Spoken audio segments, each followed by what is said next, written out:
نحمده ونصلي على رسوله الكريم اما بعد فاعوذ بالله من الشیطان الرجیم بسم اللہ الرحمن الرحیم رب اشرح لي صدری ويسر لي امری واحلل عقدۃ من لسانی یفقهوا قولی رب زدنی علما رب زدنی علما رب زدنی علما اللهم فقهنا في الدین اللهم فقهنا في الدین اللهم فقهنا في الدین۔ آج انشاءاللہ ہم چھٹے پارے کا آغاز کرتے ہیں اور اس میں آیت نمبر 148 میں یہ بتایا جا رہا ہے کہ اللہ تعالیٰ کون سی چیزوں کو یا کون سی باتوں کو اللہ ناپسند کرتے ہیں۔ اللہ تعالیٰ دوسرے کی کھلم کھلا برائی کرنے کو اللہ تعالیٰ ناپسند فرماتے ہیں۔ اب سوال یہ پیدا ہوتا ہے کہ اگر کسی پر ظلم ہوا ہے تو کیا وہ دوسرے کو بات بتائے یا نہ بتائے؟ اس کے لیے یہ حکم ہے کہ وہ اتنی ہی بات بتائے جتنا اس پر ظلم ہوا ہے، اور بتاتے ہوئے اس میں جھوٹ شامل نہ ہو۔ اسی طرح آیت 155 میں اللہ تعالیٰ دلوں پر مہر لگا دیتے ہیں۔ اب اس کی کیا وجہ سمجھ آتی ہے کہ مہر کیوں لگتی ہے؟ کفر کی وجہ سے اللہ دل پر مہر لگا دیتا ہے، اور حق بات نہ سننے کی وجہ سے اللہ تعالیٰ دل پر مہر لگا دیتا ہے، کیونکہ جو لوگ حق بات کو نہیں سننا چاہتے تو اللہ تعالیٰ ایسے لوگوں سے سوچنے سمجھنے کی صلاحیت کو اللہ تعالیٰ چھین لیتا ہے اور مہر لگا دیتا ہے ان کے دلوں پر۔ آیت نمبر 170 میں اللہ تعالیٰ تمام انسانوں کو اللہ تعالیٰ دعوت دے رہا ہے، اور وہ دعوت ہے کہ وہ ایمان لے آئیں اللہ پر اور رسول پر، اور نافرمانی سے رک جائیں، کفر سے رک جائیں۔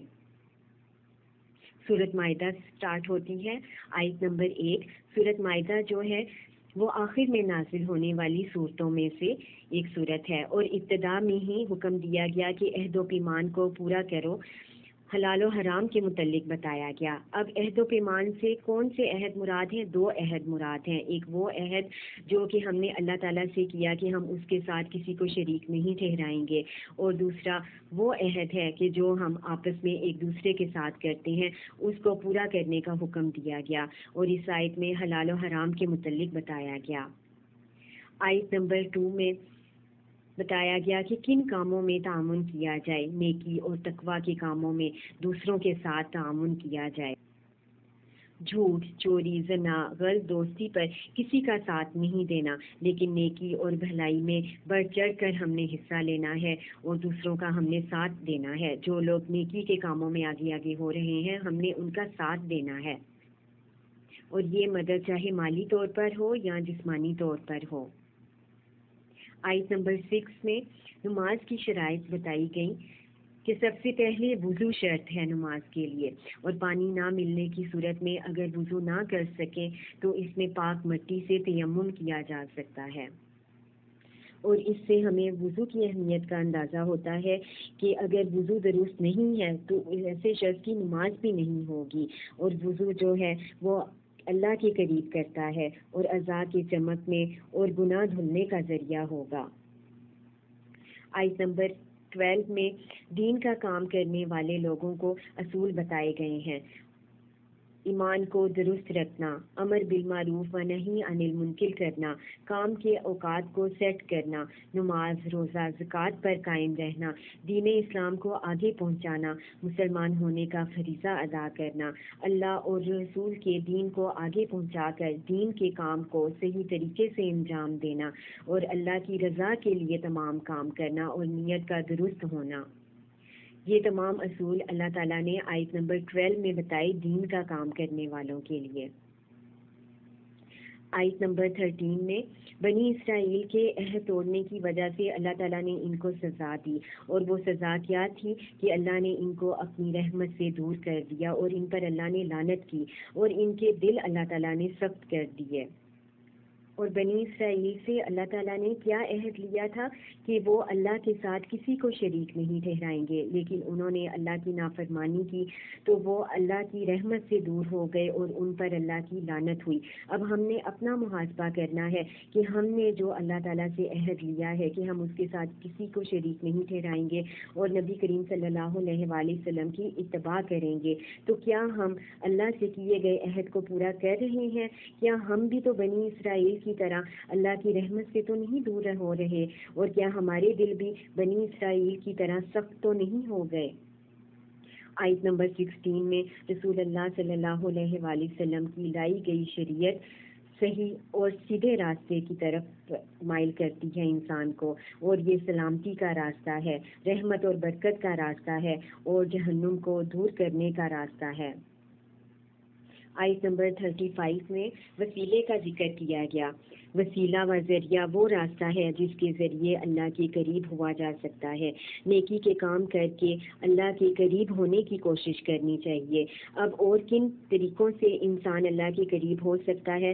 نماز کی حالت میں انسان اللہ کے سب سے زیادہ قریب ہوتا ہے، اسی طرح روزے کی حالت میں انسان اللہ کے سب سے زیادہ قریب ہوتا ہے، اور نیکی کے کام جیسے جیسے انسان کرتا جاتا ہے ویسے ویسے انسان اللہ کے قریب ہوتا چلا جاتا ہے۔ اس لیے ہمیں بھی چاہیے کہ اللہ کے قریب ہونے کے لیے ہر ممکن کوشش کرے، اور بہت زیادہ اپنے لیے دعا کرے کہ اے اللہ مجھے اپنے قریب کر لے تو۔ اسی طرح آیت 48 میں کہا گیا کہ قرآن کس کی تصدیق کرتا ہے؟ قرآن حق بات کی تصدیق کرتا ہے، پہلی کتابوں کی یہ تصدیق کرتا ہے۔ اس لیے قرآن کی ایک ایک آیت سچ پر مبنی ہے، حق پر مبنی ہے، اس میں تمام معاملات جو ہیں وہ حق ہیں، اور زندگی کے تمام مسائل کو حل کرنے کا ذریعہ ہے یہ قرآن۔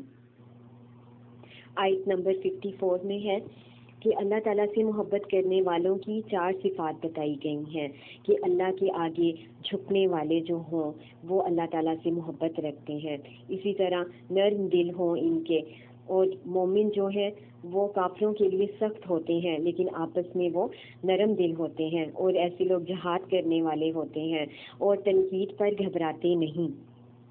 اب ہم نے اپنا جائزہ لینا ہے کہ کیا یہ 4 صفات مجھ میں ہیں؟ کیا میں اللہ کے آگے جھکتی ہوں؟ کیا میرا دل نرم ہے؟ اور کیا میں جہاد کرنے والوں میں سے ہوں؟ اور میں کیا تنقید پر گھبراتی ہوں یا میں نہیں گھبراتی؟ میرا اپنا کیا رویہ ہے؟ کیا میں صرف زبان کی حد تک اللہ سے محبت کا دعویٰ کر رہی ہوں، یا مجھ میں ایسی صفات بھی ہیں کہ جس سے یہ ثابت ہو کہ مجھے اللہ سے محبت ہے؟ آیت نمبر 55 میں ہے کہ اللہ کے دوستوں کی خوبی ہم راکعون، اس سے کیا مراد ہے؟ کہ جو اللہ کے دوست ہیں ان میں خوبی یہ ہے کہ وہ ہم راکعون، یعنی وہ عاجزی و انکساری سے کام لیتے ہیں۔ عاجزی و انکساری جس میں ہے وہ اللہ کا دوست ہے، لہذا اللہ کا دوست بننے کے لیے ہمیں بھی عاجزی و انکساری سے کام لینا ہے۔ آیت نمبر 58 میں بے عقل اور جاہل کن لوگوں کو کہا گیا؟ ان لوگوں کو کہا گیا جو نماز میں سستی کرتے ہیں اور دین والوں کا مذاق اڑاتے ہیں، قرآن کی مجالس کا وہ مذاق اڑاتے ہیں، شریعت پر چلنے والوں کا مذاق اڑاتے ہیں، ایسے لوگوں کو بے عقل اور جاہل کہا گیا۔ اور عقل مند کون ہے؟ جو دین کا مذاق نہیں اڑاتا، جو شریعت کا مذاق نہیں اڑاتا، جو نماز پڑھنے والوں کا مذاق نہیں اڑاتا۔ حق کی پیروی کرنے والا عقل مند ہے۔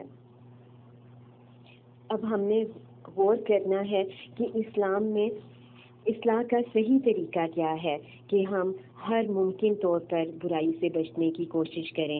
اپنی ذات اور ماحول میں انسانیت کا تقاضا یہ ہے کہ انسان دوسرے کا خیر خواہ ہو، کیونکہ اللہ تعالیٰ کی ناراضگی کے کام کا اثر پورے ماحول پر پڑتا ہے، اور ہماری نماز میں سستی اور پابندی نہ کرنا یہ منافق کی علامت ہے۔ ایک مسلمان کی ذمہ داری یہ بنتی ہے کہ اگر برائی دیکھے تو اسے روکے، اسی طرح اگر کوئی نیکیوں میں پیچھے رہ رہا ہے تو اس کی مدد کرنی ہے۔ اسی طرح ہمیں یہ سوچنا چاہیے کہ نیکی کے خیالات جو ہیں وہ بے مقصد نہیں ہوتے، اس لیے نیکی کے جتنے مواقع ہیں اس پہ انکار ہم نے نہیں کرنا، اور نیکی کے مواقع میں بڑھ چڑھ کر حصہ لینا ہے انشاءاللہ۔ اب ہم نے اپنا جائزہ لینا ہے، اور سب سے پہلے یہ سوچنا ہے کہ کیا میں سست ہوں؟ اگر میں سست ہوں تو یہ جو سستی ہے یہ نیکی کے کاموں کی صلاحیت یہ چھین لیتی ہے، اور اگر میں نیکی کا کوئی کام نہیں کر رہی تو میں اپنی آخرت کو کیسے میں سنواروں گی؟ اس سفر کے لیے میں کیسے تیاری کروں گی؟ ان سوالات کے میں کیا جواب دوں گی جو کہ قبر میں مجھ سے پوچھے جائیں گے؟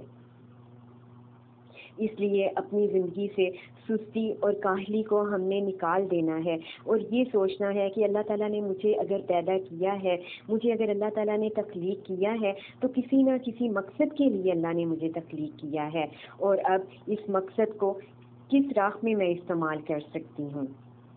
اور ہم نے اپنی صلاحیت پر غور کرنا ہے کہ میں دین کے لیے میں کیا کر سکتی ہوں اور اپنی آخرت کو میں کیسے سنوار سکتی ہوں۔ اور پھر ہم نے اپنے نفس کا جائزہ لینا ہے کہ نفس میرا کس طرح کے ہیلے تعویلیں وہ دیتا ہے کہ تم یہ کام نہیں کر سکتی، تم پر تو اور بہت سی ذمہ داریاں ہیں، اور یہ ہیلے اور یہ تعویلیں اپنے نفس میں سے ہم نے نکال دینی ہیں اور اپنی زندگی کو ایک بامقصد زندگی بنانا ہے۔ ہم نے اپنے لیے کرنا ہے، اپنے دین کے لیے کرنا ہے، اور ہم نے یہ بھی اپنا جائزہ لینا ہے کہ اہل کتاب اور کافروں سے کیا میری دلی دوستی ہے، کیا میں ان جیسا میں بننا چاہتی ہوں، کیا ان کا لباس مجھے اٹریکٹ کرتا ہے، کیا ان کی زبان مجھے اٹریکٹ کرتی ہے، کیا میں اس طرح کا ماحول چاہتی ہوں کہ جو کہ اہل کتاب کا ہے، جو کافروں کا ہے، کیونکہ اللہ تعالیٰ قیامت والے دن انسان کو انہی کے ساتھ اٹھائے گا جن کو وہ دنیا میں رہتے ہوئے پسند کرتا تھا۔ اور اسی طرح ہم نے یہ اس بات کا جائزہ لینا ہے کہ کفر، گناہ اور نافرمانی سے اللہ تعالیٰ دلوں پر مہر لگا دیتا ہے، اور حق بات نہ سننے کی وجہ سے، قرآن کی آیات نہ سننے کی وجہ سے اللہ تعالیٰ ایسے لوگوں کے دلوں پر مہر لگا دیتا ہے۔ تو اب ہم نے اپنی کیفیت کا دیکھنا ہے کہ کیا جب قرآن کی آیات پڑھی جا رہی ہوں یا جب ترجمہ تفسیر پڑھا جا رہا ہو تو میرے اپنے دل کی کیا کیفیت ہے، اس پر ہم نے غور و فکر کرنا ہے اور اپنا جائزہ لینا ہے۔ اور پھر ایک ماں ہونے کے ناطے ہم نے اپنا تجزیہ کرنا ہے کہ میں کیسی ماں ہوں، میں اپنی اولاد کی کیسی تربیت کر رہی ہوں۔ ایک لمحے کے لیے سوچیں کہ ایک ماں ہونے کے ناطے میں جو اور ذمہ داریاں میں نبھا رہی ہوں، دین کے حوالے سے میں اپنے بچوں کی کیسی تربیت کر رہی ہوں۔ کیا میرے بچے نماز کے پابند ہیں؟ کیا میرے بچے سچ بولتے ہیں؟ میرے بچوں کو دین کے حوالے سے کتنی آگاہی ہے؟ اور ہم نے خود سے سوال کرنا ہے کہ میرا کیا مقام ہے، ایک ماں ہونے کے ناطے میرا کیا مقام ہے اور میرا شمار کیسی ماں میں ہوتا ہے۔ خود سے یہ سوال کریں کہ میرا شمار کیسی ماں میں ہوتا ہے۔ اور ہم نے خود سے یہ سوال کرنا ہے کہ برائیاں اللہ تعالیٰ کی رحمت سے دوری کا سبب بنتی ہیں، اور جتنی بھی مجھ میں برائیاں ہیں تو کیا میں اللہ تعالیٰ کی رحمت سے میں دور ہو رہی ہوں، اور ان برائیوں کو ختم کرنے کی کتنی میں کوشش کر رہی ہوں۔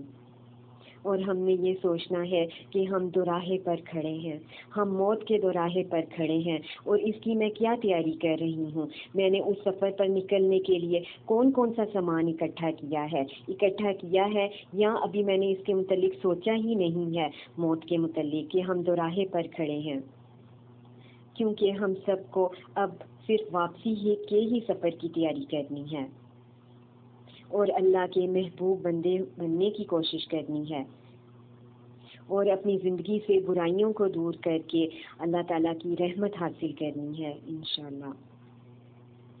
اللہ تعالیٰ ہم سب کو عمل کی توفیق عطا فرمائے، اور اللہ تعالیٰ ہم سب کو مکمل دائرہ اسلام میں داخل کر دے، آمین ثم آمین۔